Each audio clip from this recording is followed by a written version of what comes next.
Hello, ako si Ramo Talabong at nanonood naman kayo ng isang episode na naman ng Rappler Talk. Sa Rappler, napakahalaga talaga sa amin na sinusubaybayan ng 2022 elections at alam namin na patuloy pa ang pandemya pero mahalaga pa rin talagang kinakausap natin ng mga kandidato natin kasi sila pa rin ang haharap sa atin by 2022 at maaaring silang maging nating kasunod na mga liderato. At ngayong episode ng Rappler Talk, isa sa kanila ay ating kakausapin, presidential aspirant Senator Panfilo Lacson. Senator, welcome to the program. Magandang umaga, Rambo, at sa mga sumusubaybay sa atin, magandang umaga rin. Okay, Senator, let's go straight to the point. 2022 is your second time running for presidency. Noong 2004, natalo kayo. What makes this different? Well, yung loss ko in 2004 is nothing compared to the losses being suffered, that we continue to suffer as a country and as a people. Tuloy pa rin naman yung corruption, andiyan pa rin yung criminality, at saka napakaraming problema. Katunayan, pagpasok ng pandemya, lalo pang lumobo yung mga problema natin. So, sa tingin ko, hanggang naandyan yung mga problema, ako patuloy akong lalaban. So, patuloy pa rin yung mga problema natin, Senator. Pero kasi binasa ko at saka pinanood ko yung mga previous interviews niyo, Senator, and sinasabi niyo before that you were not interested in running for the presidency. What changed? Ano nagbago? Yun nga, sa dami ng problema kasi as a legislator, exposed kami doon sa mga problemang nakikita natin. Minsan meron pang incompetence na element.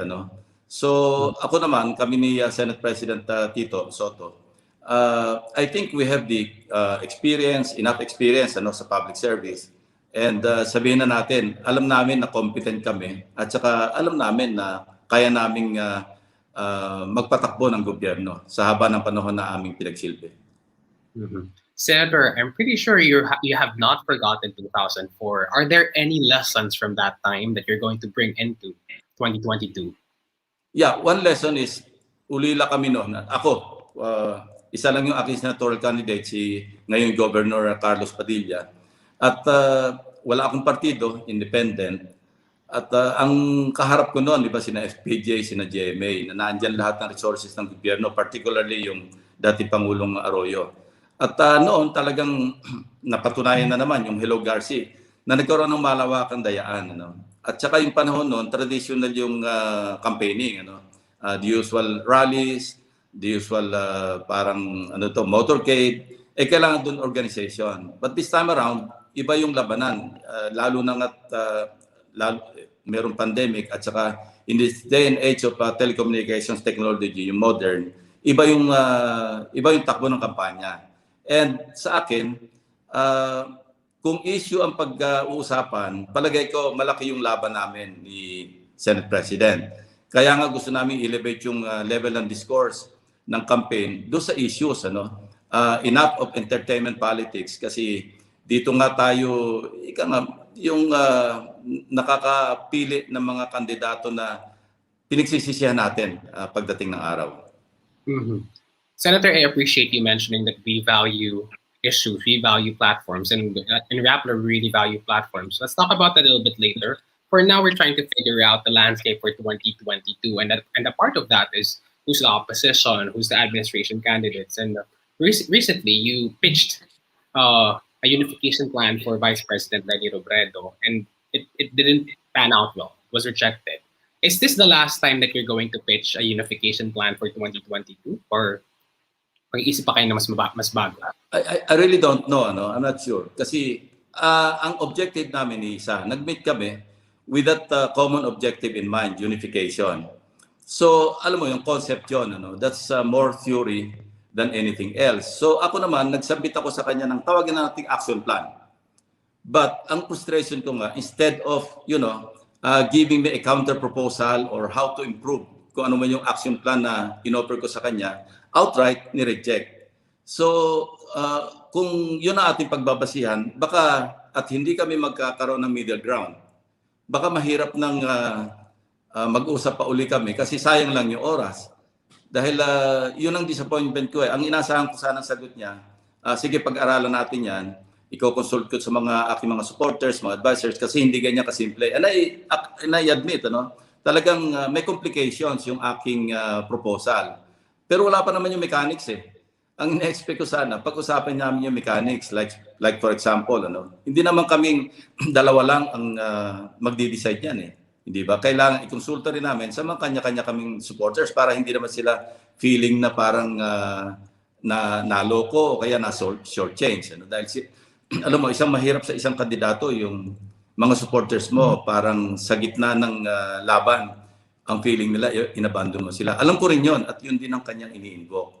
So, nandun kami sa stage ngayon na mag-uusap pa ba o hindi. Kung malinaw yung parameters ng pag-uusapan, then why not? Kasi after all, importante yung mag-unify talaga yung, sabihin na natin, huwag natin tawaging opposition.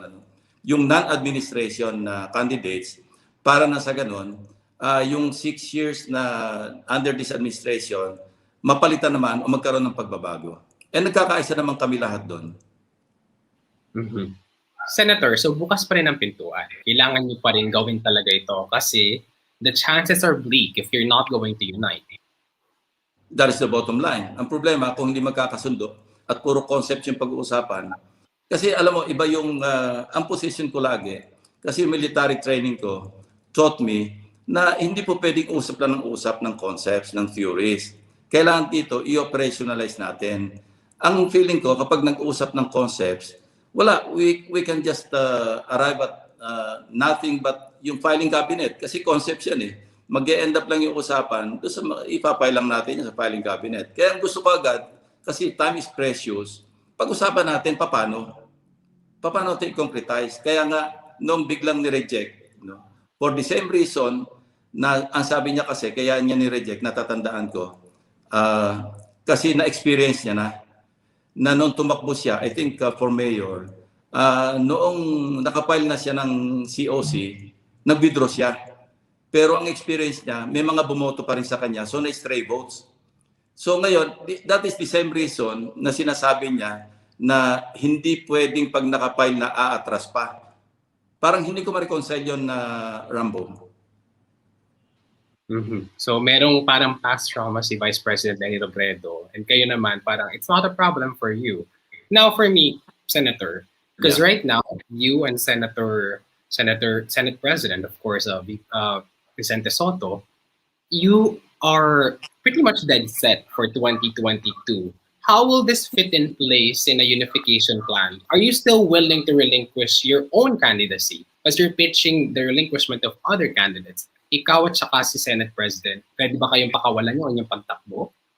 That's hard to tell. Depende sa situation. Kaya nga, yung exploratory usapan namin talks with the Vice President, and even Senator Pacquiao, we had a chance to talk to him before he left for the States. Yan din ang takbo na usapan, paano magkakasama-sama. Pero hanggang hindi tayo umaabot sa tinatawag kong action plan, walang mangyayari sa usapan. Kasi puro theories ang usapan natin, walang mararating. So, let's see, I cannot answer that question until magkaroon ng malinaw na pag-uusap doon sa mga non-administration candidates o at least yung mga pumupostura. Kasi sa ngayon naman, kami pa lang naman dalawa ni Senate President ang umaamin na tatakbo. Yung iba naman, hindi pa naman sila nagsasabi officially na tatakbo sila. Katunayan, September 8, yung aming launch event. And sigurado magpapile kami sa October 1 or hanggang October 8. And we are sure to campaign starting February 9. Ganon ang situation. But to answer a hypothetical question, mahirap sagutin yan na Rambo. Okay, so you're not willing to commit to saying yes or no if you're willing to relinquish your own candidacies. Okay. I think that's situational yan Depende nga sa situation. Mahirap sabihin, yes, I'm willing to relinquish yung aming quest. Mahirap din sabihin, hindi na. Kasi mabilis yung mga developments. Yun nga, ang unang experience nga namin, medyo hindi maganda. Kasi nga, nag-uusap ng unification, pero parang nip in the bud, ika nga, wala nangyari. So more consultation with regards to that. Senator, we will follow up on that siguro in later conversations. Ngayon, I'm interested in how you're going to campaign under the pandemic. How has the pandemic affected your campaign plans? This is something new, Kasi even yung 2019 midterm elections, walang pandemic. Remember, 2020 tayo tinamaan. So we are in the process of adjusting and adapting to the situation. Kasi hindi rin maiwasan na hindi ka magta-touch base doon sa mga supporters mo on the ground. So how do we do that? Ano? Yun ang we're trying to figure out with the help of our campaign staff at saka yung aming mga advisors. Wala pa rin plans tayo na figure out, Senator Lacson. May mga Meron. nakakausap ko that they are going to shift to social media. And of course, when you talk about social media, pumapasok sa inyo yung pagpasok ng mga keyboard warriors. Meron din ba kayo iniisip na ganang strategy? Hindi, as we speak, meron naman mga nag-volunteer. Ano, ito nga nakakatuwa, very encouraging, na meron talaga mga nag-volunteer na mga, sabihin na nating supporters. Ano? Yung iba nga hindi namin kilala, nalalaman na lang namin na they are volunteering their services, even resources in this regard. So we have consolidated, we have started consolidating yung mga volunteers na yan. But ang gusto lang namin talaga, iangat yung level ng discourse. Kasi yung iba, alam naman natin, obvious naman ito, yung ibang sabihin natin kakandidato, may mga trolls eh. So kami, ayaw namin ng gano'n na parang you will resort to personal insults, tapos impertinent naman yung mga comments. So that's the reason why, nabanggit ko na rin ito na, you know, I start blocking pagka-obvious naman trolls. Kasi I think to this date, mahigit 2,000 na yung nabablock ko. But siguro good 85 to 90% of that, mga trolls talaga. Madali naman ma-identify yung trolls eh, copy and paste.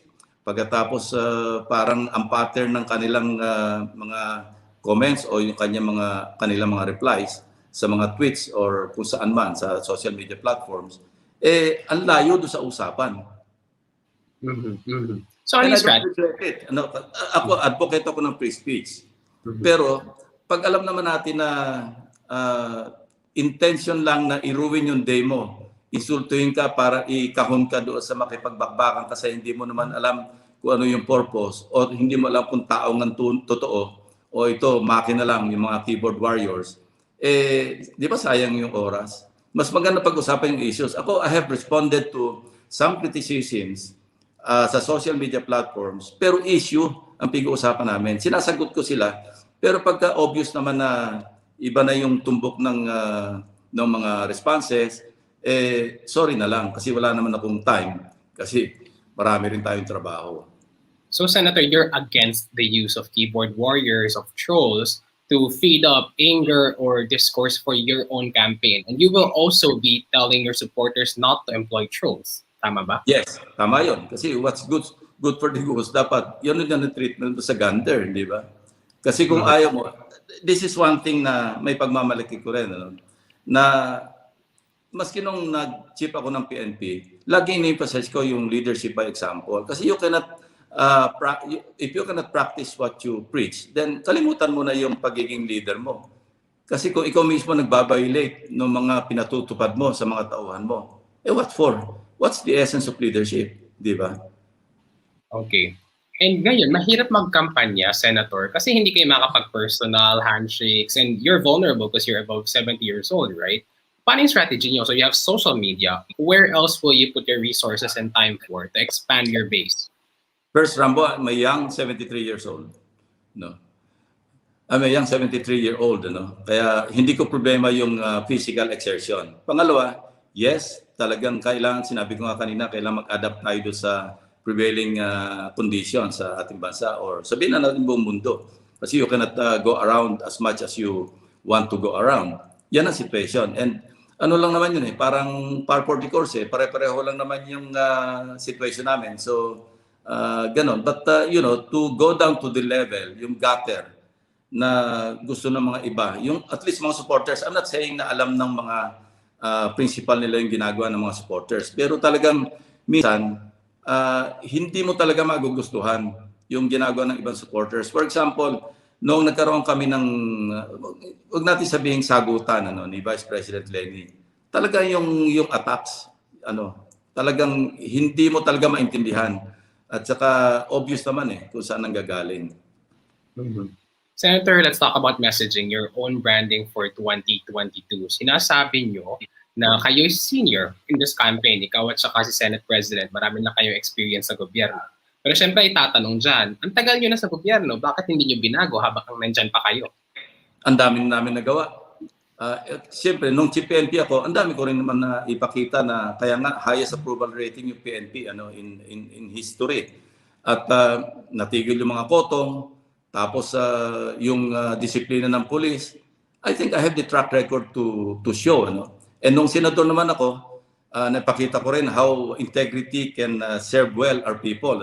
Ako yung nag-spearhead ng laban sa pork barrel. Alam mo naman yung pagkadating sa Kongreso, sa legislature, yung pork barrel ang number one symbol ng corruption. I don't need to expound anymore. And hindi naman ako tumatanggap ng lobby money. In fact, on several occasions, may mga tinanggihan ng mga ganyang offer. So, yun lang ang pwede ko maipagmalaki in terms of my public service. I can face anyone kasi I cannot understand for the life of me how people can face, halimbawa in a committee hearing, na parang pinapagalitan yung mga resource persons. Pagkatapos, yung parang ang banat mo sa kanila for misuse of public funds, parang sa'yo rin ang tama.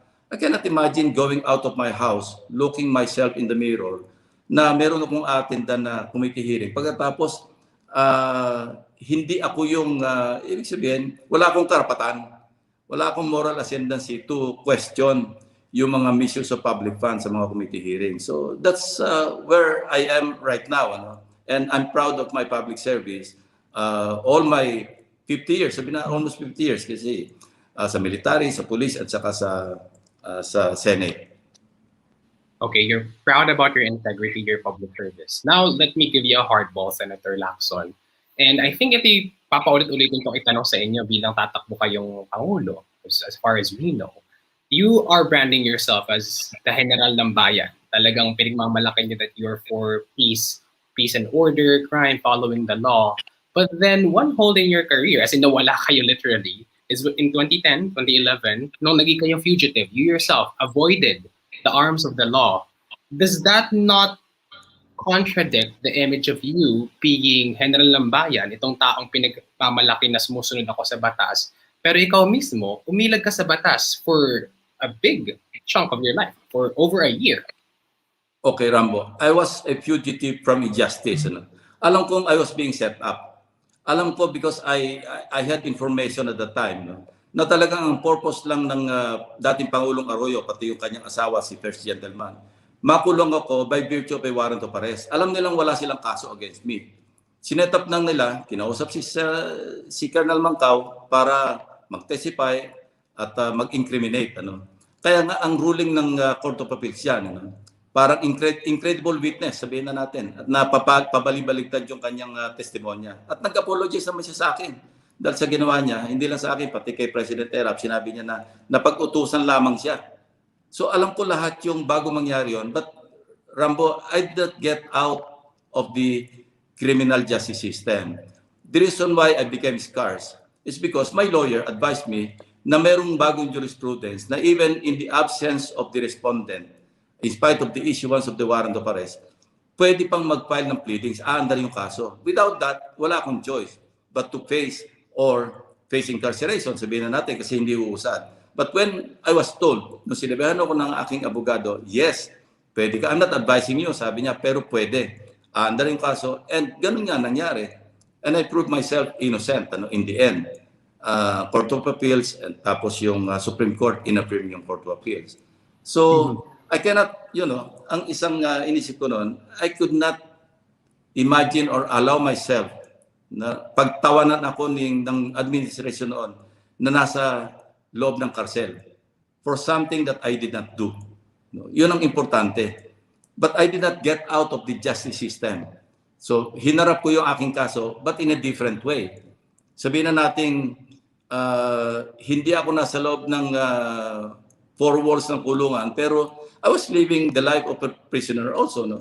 Sabihin natin, probably I was hiding in plain sight, pero iba yung ingat pa rin kasi siyempre ayaw din nating mahuli. Yun ang primary reason ko bakit I decided not to go to jail, because I cannot stomach, I cannot, in conscience, allow my accusers at that time, dahil sa mock-up charge, papayag ako makulong. No way. Senator, thank you for that response. Pero let me try to refine your answer a bit because you're trying to say that you know from the start that the case was rigged against you. Pero hindi ba to questionable as a president? Paano kung i-explain mo to sa pangkaraniwang Pilipino na, oh, kung hindi ako naniniwala na totoo tong kaso sa akin, pwede ako magtago. Hindi ba yung problematic na explanation, ano, Senator? Well, hindi ko i-advise sa kanila kasi really ng diskarte yun. Ano? If they want to go to jail while awaiting trial, then diskarte nila. In my case, sinabi ko na yung aking personal reason na hindi ko papayagan ang sarili ko na pagtawanan ni Ginang Arroyo at First Gentleman Arroyo sa isang kasong alam nila sila mismo kasi sila yung nag-manipulate kay Cesar Mancao na mag-testify. And this was proven. It's a matter of record. Kaya nga nag-apologize si Cesar Mancao, the only witness na gusto nila. Look, Rambo, at the time, my lawyer filed an inhibition, nag-file ng motion to inhibit para mag-recuse yung judge. Alam na alam ko naman yung judge noon na naka-assign sa kaso, candidate para maging Court of Appeals Justice. So, ayaw mag-inhibit. So, ano ibig sabihin nun? And true enough, 1 week after, nung ma-issue yung warrant of arrest, she breezed through the Judicial and Bar Council. And 1 week later, she was appointed. So, Senator, your explanation for the Filipino is that napolitika ka. Kaya ka nagtago kasi ayaw mo rin na mapolitika ka at mapahiya ka. Kaya ayaw mong sumunod dito. Malinaw naman talagang politika yun eh. Kasi I was at the forefront sa Senado. No? Ako yung nag-expose ng mga corruption ng mga panahon yun. Napakarami kong privilege speeches, tapos yung mga Senate inquiry, na ako yung nag-spearhead. So, alam ko talaga persecution yon. But, yung context ng tanong mo, kung yan ba i-advise ko sa pangkaraniwang Pilipino, hindi ko i-advise sa kanila yan. Sarili nilang diskarte yan. But I'm just telling them na mayroong jurisprudence, merong Supreme Court ruling na ina-allow na maski, kasi nung araw, before that Supreme Court ruling, hindi ka po pwedeng maabsuelto sa kaso hanggang hindi ka nagpapasailalim ng jurisdiction ng korte. Meaning, you have to surrender yourself doon sa pag na-issue ka ng warrant of arrest. Nag-iba naman yung jurisprudence kasi pwede talagang labanan yung kaso maski wala ka. Okay. Senator, thank you for that response. I'm going to ask for the fine print of your answer later. Siguro after this interview, we have to go to our next questions na kasi. Ngayon, Senator, I congratulate you for being the chairman of Reforma. Pero napakahalaga talaga sa atin, Senator, ng platforms ng pinaniniwalaan natin. Ang tanong ko, Senator, anong pinaniniwalaan ng Reforma? What does it stand for? Because so far, ang nakikita natin is it's a vehicle for you to be able to run for president. Kasi sinatap lang siya na mabilis ni Pantaleon Alvarez. And then you became the chairman and, I mean, overnight, mabilis lang talaga siyang appointment. How is this not a shell of a party for you to enter 2022? What does it stand for? Well, yung plataforma ng Reforma, of course, as the name suggests, Reforma. So, ang isa nakita ko doon na in sync with my advocacy, yung ikalat yung resources ng national government sa mga local governments. No, matagal ko na itong ini-espouse, ina-advocate. Dahil yung nangyayari ngayon, nakakonsentrate sa tinatawag nga nila yung mga probinsya na Imperial Manila.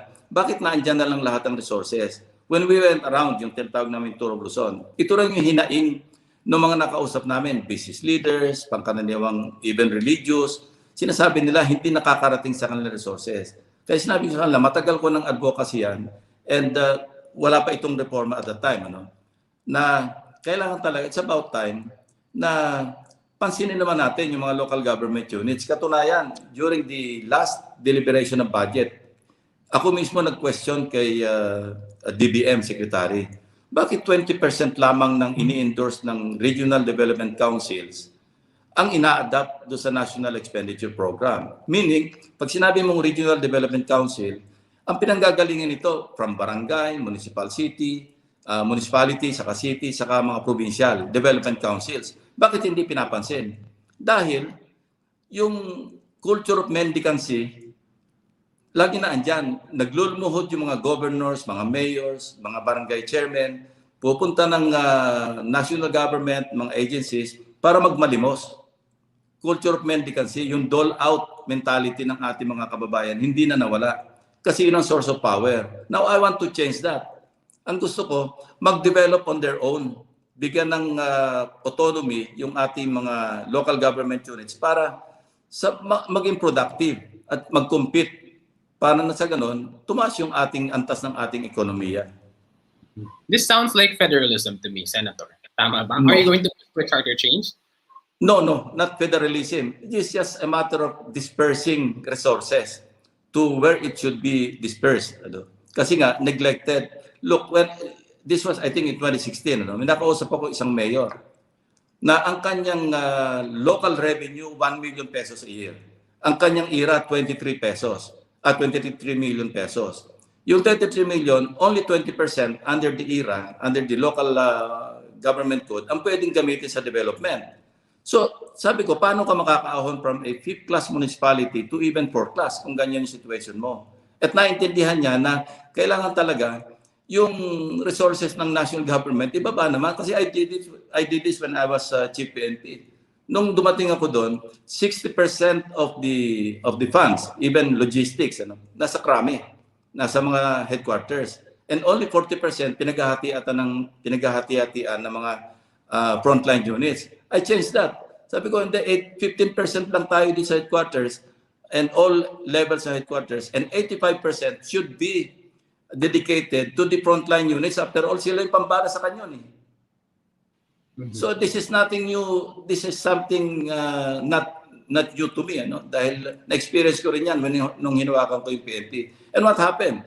They delivered. Kasi tapos hindi sila nangungutong kasi mahigpit kami sa campaign namin against gutom. Pero kung 40% lang yung bumababang resources, paano mo masosolve yung corruption? Sasabihin nila, sa inyo lahat yung pera. Kami rito pinagtatrabaho ninyo. Ganon din sa national scale, sa national level. So, fair distribution of resources, napakahalaga talaga nito kasi Equitable. natin. Yes, Senator. Punta tayo ngayon sa crime and justice kasi, of course, you were a former PNP chief and under the Duterte administration, nasa taas talaga to ng agenda crime, corruption. But since you're aiming for the replacement of this administration, of course, you have an idea kung saan hindi naging sapat ang pagtrabaho ng Duterte administration at saan sa tingin nyo dapat meron pang may ginawa ang Duterte administration. My question is, for the anti-drug campaign and the anti-corruption campaign, where did the Duterte government go wrong? Ang isa napakalinaw, consistency. Walang consistency. Pagkakampi, libre. Pagkalaban, tutuluyan. Hindi ka magsasucceed pagka double standard ka. There should only be one standard. Pag ito, dinugtong mo sa leadership example, kung ano yung ginagawa mo, ito yung pinipreach mo, I think diyan tayo magsasucceed. And I did that when I was chief PNP. I led by good example. Kasi hindi naman ako tumatanggap sa waiting noon. Hindi ako nagkakat sa mga procurement ng PNP. Alam ito ng mga suppliers. If there's one supplier in the PNP during my time that would say na ginatasan sila under my leadership sa PNP, then I'm willing to face him or her. So wala kaming ganyan noon. Talagang isa lang na standard. I had this regional director who was a friend of mine. We grew up together sa serbisyo. Regional director. When I found out that he was on the take, I removed him and I subjected him to summary dismissal proceedings. Walang kaibigan kasi once na nakita ng mga subalterns mo, nakita ng mga subordinates mo na dalawa yung standard, siyempre yung malalapit sa'yo, wala, malakas tayo kay bossing. Ganyan na nangyayari ngayon. There's no consistency. Senator, can you give me instances kung saan napaka-glaring nitong inconsistency na to? Because hindi rin naman pwede ako yung flat out kung saan ba naging inconsistent ng administration. Sa'yo, ano yung mga glaring and dapat bigyan ng pansin natin na inconsistency pala yun? Kitang-kita ito sa mga Senate inquiries namin. Take the case of yung sa Leyte. Hindi ba? Malinaw yung pinatay sa loob ng kulungan. O nasaan na yung opisyal? Di ba na-reassign lang? Pagkatapos, buong Senado, nagpasa kami ng resolution dahil worried kami sa pandemic. Anong ginawa? di ba para may agimat, hindi mapalit-palitan? In spite of 14 senators, majority of the senators signing a resolution calling for the either resignation or replacement. Sabihin na natin, Secretary Duque, anong ginawa ng administration? Wala. Sarado yung tenga, sarado yung mata. Kasi malapit. Or for some other reason or reasons. So inasasabi kong, pag wala kang consistency, you will never succeed in any program na papasukin mo. Did you see this in the early parts of the Duterte administration's implementation of the drug campaign? Or from the start ba nakita mo na ay, inconsistent to? No, as this administration, yung ano nila, progresses, may nakikita kami mga ganon. And ako, kaya nga hindi ko matanggap na ina-accuse ako na enabler. Because my records would show how I called out the president several times. In fact, binabalikan nga ako, di ba? Ako mismo kino-call out. Pero ako, I only base my criticisms on issues. Hindi ako nagre-resort sa personal insults. Yung iba kasi, personal na insulto nila kay President Duterte, sa akin, hindi naman ako sang-ayon doon. Kung merong kailangang issue na dapat i-call out mo, mag-criticize ka, I do it. Pero kung kailangan namang i-praise o kaya i-defend, I also do it. What's wrong with that? Kasi ang personal credo ko, Rambo, since nung nasa PNP pa ako, what is right must be kept right. What is wrong must be set right. Tama lang naman yun, di ba? Kaya kasi ang minsan ang ibang kaisipan ng mga ibang kasama natin sa politika. Pag ikaw ganito kulay mo, dito ka lang sa kulay nito, right or wrong. Pag dito ka sa kabila, right or wrong, dito ka. Hindi ba pwedeng sa tama lang tayo? At pag sa tama ka, aakusahan ka ng balimbing. Is that fair? I don't think so. Okay. Senator, sinabi niyo na wala kayong tokhang sa inyo nakikitang polisiya for the anti-drug campaign. Dito? Saan kayo mag-focus? Sa inyo, sa inyong version, di ba, sabi niyo walang tokhang sa inyo. Sabi niyo, walang tokhang. Sa amin, even when we implement yung illegal drugs campaign, walang tokhang. Saan kayo magfo-focus, Senator? Saan dapat mag-focus ang anti-drug campaign para mapigilan to? Kasi ngayon, nakita naman natin yung progress pero ang daming namatay at saka maraming natatakot na tao. How will you reinvent the anti-drug campaign which has a high approval and at the same time marami rin namamatay? Simple lang, huwag mag-focus lang sa law enforcement kasi maraming components ang anti-criminality saka anti-illegal drugs, yung kampanya. Dapat tingnan mo rin yung prevention aspect at saka yung rehabilitation aspect. Hindi po pwedeng puro law enforcement. You will not succeed by killing people.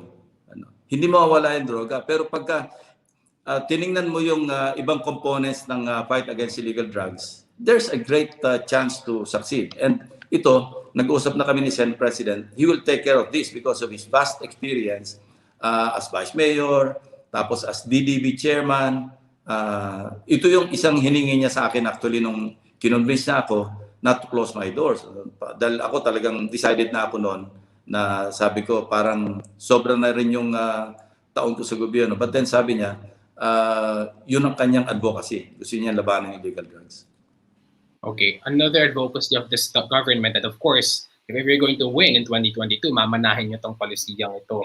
The crackdown against communists and human rights defenders. Siyempre, you're one of the co-authors for the anti-terror law and you're really for the enforcement of this law pero ang daming criticized din dito. Is the crackdown on communists going to be in the same level under your administration if ever you win? Or is there something that you're not agreeing with the administration right now and going after communists? Well, unang-una yung tagging, yung red tagging. Parang hindi tama kasi nagiging parang incriminate, indiscriminate, I mean, yung sa communist insurgency, namulat din yung mga mata namin noong nagpakita ng video, in fairness to them, to the security sector, na yung lahat ng peace talks na pinagdaanan ng iba't ibang administration, part pala ng strategy yon ng CPP, NPA, NDF para makaungos doon sa kanilang pinlalaban. But the ultimate objective really is to overthrow government and take over. So malinaw yun kasi si Joma Sison mismo yung nagsabi noon. But then, there's a thin line between legitimate dissent at saka yung talagang offensive, sabihin nating armed na pakipaglaban sa gobyerno. So kung tatratuin natin yung insurgency, yung problema ng insurgency, dapat talaga mas malalim pa yung ugat na tingnan natin. Kaya yung NTF-ELCAC, I think for 2 or 3 budget years, ako yung nag-depend kasi nito, ako sponsor ng budget. And I believe na tama lang na yung pag na-clear na yung mga barangays, pasukan mo ng development programs. Why? Kasi naging vulnerable yung population. After maalis yung NPA because the military operations were successful, at iniwanan mo ng military yun, babalik yung mga NPA doon. So tama yung concept ng NTF-ELCAC. But ang problema, mukhang may nangyayari ring misuse ng pondo ang NTF-ELCAC. So itong sa susunod, sa 2022 budget, titingnan talaga namin ito na kung paano lang ginastos, hindi lamang yung pangkasalukuyang taon, kundi yung nakaraang pang taon, kung paano lang ginamit. A fine example, sabi ni former Speaker Alvarez, kasi madalas din kami nagkakausap, Davao del Norte, sabi niya, 2,000 yung NPA surrenderies doon. NTF-ELCAC fund, 0. Davao City, sabi niya, wala maski isang surrendery. NTF-ELCAC fund allocation, 1.5 billion. And even Mayor Duterte, Sara Duterte, sinabi niya, hindi namin kailangan yan. Ibigay niyo sa ibang munisipyo yan. So, ito yung mga sa oversight mandate ng Kongreso na Senado. Titingnan namin ito. Kasi nung nag-call sa amin si Secretary Esperon, ang tinanong namin sa kanya, itemized ba yan? Kasi hindi namin papayagan tayo lump sum. Sabi niya, itemized. So, but this time around, we will scrutinize more carefully. Para sabihin na natin, fine-tooth comb ang dadaanan nila bago nila makuha yung, or if at all, makuha nila yung 40 billion pesos na gusto nila for 2022. We'll take your word for that, Senator. We're going to cover the Senate hearings for that. Yes. Senator, let's You go can take the word. Yeah. Okay. Senator, let's go to foreign policy. Of course, palaging sinasabi when it comes to foreign policy is China and the United States. The Duterte administration has been framing this problem as either it's war or pagsuko na lang, pagtahimik. Nagpa-file naman ng Duterte administration ng kanilang mga protests, to be fair with the Duterte administration. But under your administration, supposedly that you're going to run and then win, what do you think should be the foreign policy in dealing with China so that we can retain our sovereign rights over the West Philippine Sea and our own rights as a nation? Thank you for the question. Balance of power, napaka-importante. Kasi yung West Philippine Sea, yung sea lanes dyan, dinadaan ng at least 10% ng international trade and commerce. So hindi lang tayo may national interest dyan. Yung ibang bansa, Europe, sa Amerika, meron silang national interest. Kasi let's face it, ang foreign policy is always anchored on national interest. And we cannot invoke only the Philippine national interest pagdating sa foreign policy. We must also look and take advantage of what national interest other countries have doon sa West Philippine Sea. Yun ang dapat natin i-exploit. So kailangan natin ng balance of power. And ito, mabuti nga na yung VFA in-extend back to normal. Kasi importante sa atin yung Mutual Defense Treaty. I'm not pro-American, pro-USA or anti-China. I'm pro-Philippines pagdating. But, we are very weak militarily. Napakahina natin. Anong ilalaban natin? So, kailangan natin ng kakampi.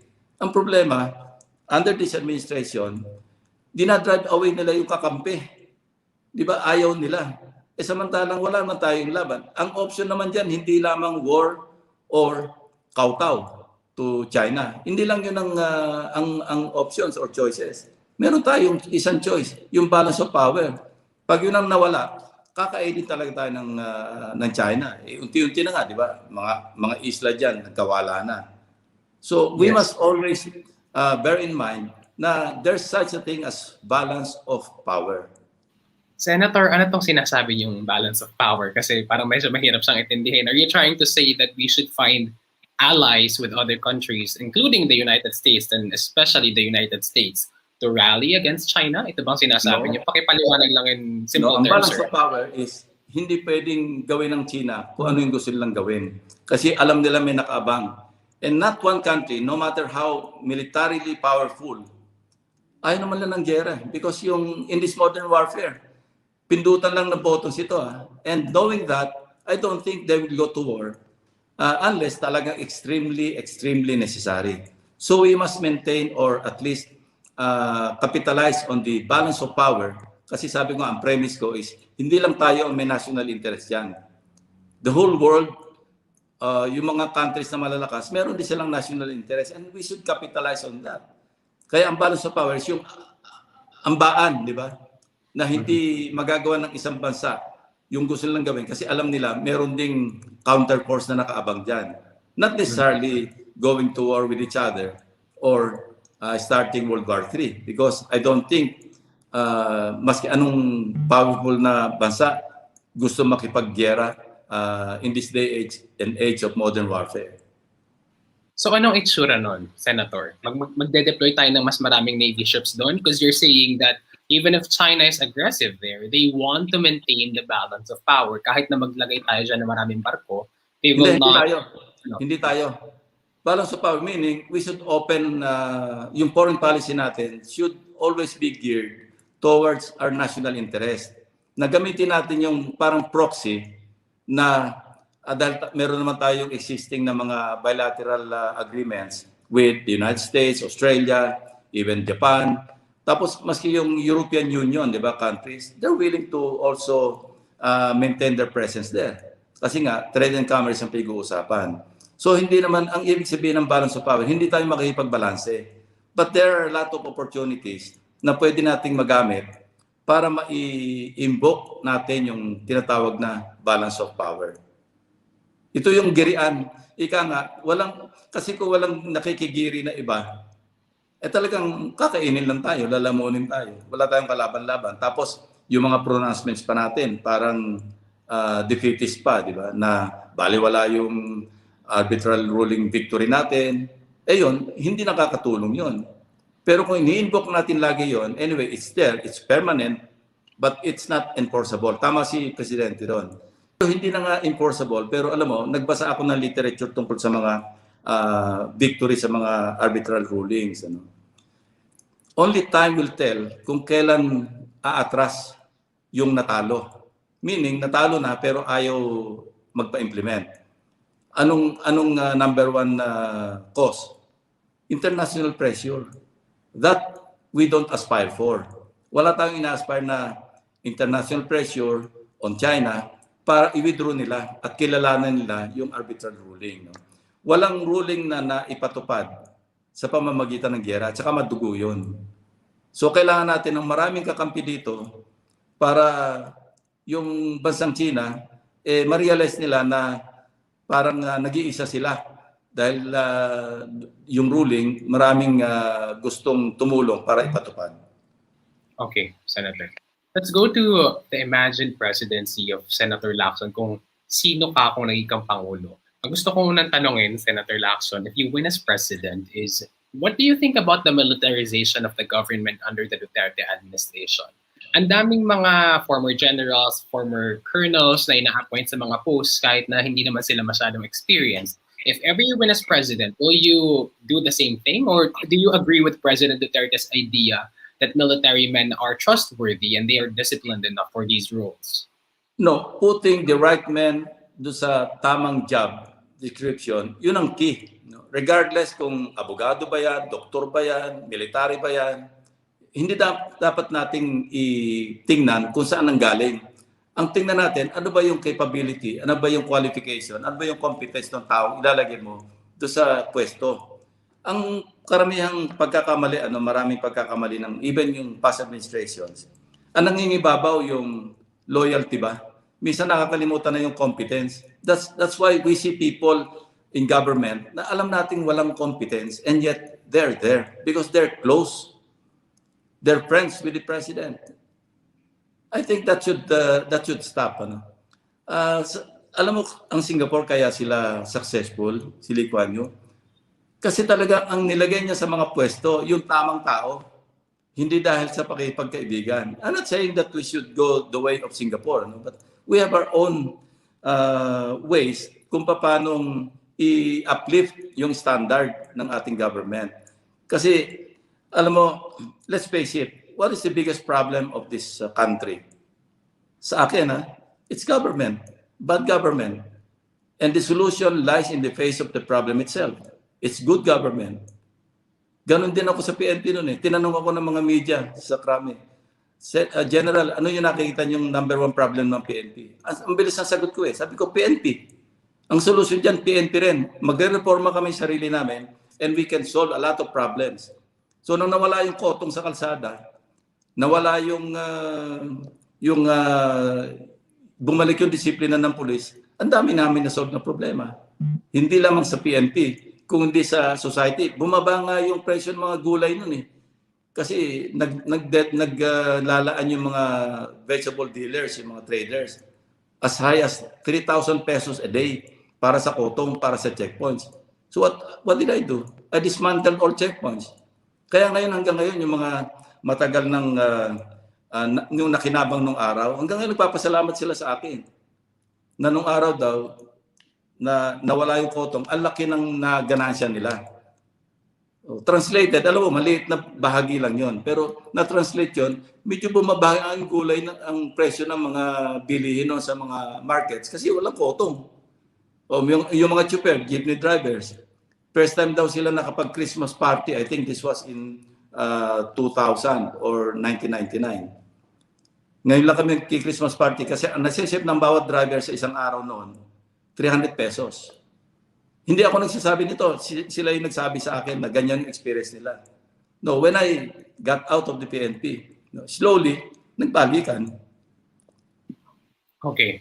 We have discussed your policy pronouncements and also your belief for the past, how long? 47 minutes. I have my last question, Senator, and I really appreciate your time for this.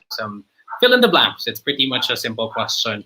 Si President Duterte, he really pushed for anti-crime, anti-drugs. So President Duterte is a president against crime and drugs. Before him, we have Philippine President Benigno Aquino, who was against corruption. How about a President Panfilo Lacson? Senator Panfilo Lacson, President Panfilo Lacson, is a president for what? For good leadership. Sabi ko nga kanina, paulit-ulit ako, leadership by example. There's no substitute. At saka, it's second to none. I will lead by example at gagawin ko yun. And I think it will solve a lot of problems in government if a leader leads by example. Well said. Thank you very much, Senator Panfilo Lacson. For our viewers, thank you so much for the questions that you sent to us. Kung napansin nyo, binato ko rin naman kay Senator Lacson yung questions nyo. This is just the beginning of our coverage for the 2022 elections. Please follow Rappler on our accounts and please tell your friends to watch and share Rappler stories. We are going to follow the 2022 elections and all the issues, including the pandemic. I'm Rambo Talabong. Thank you for watching.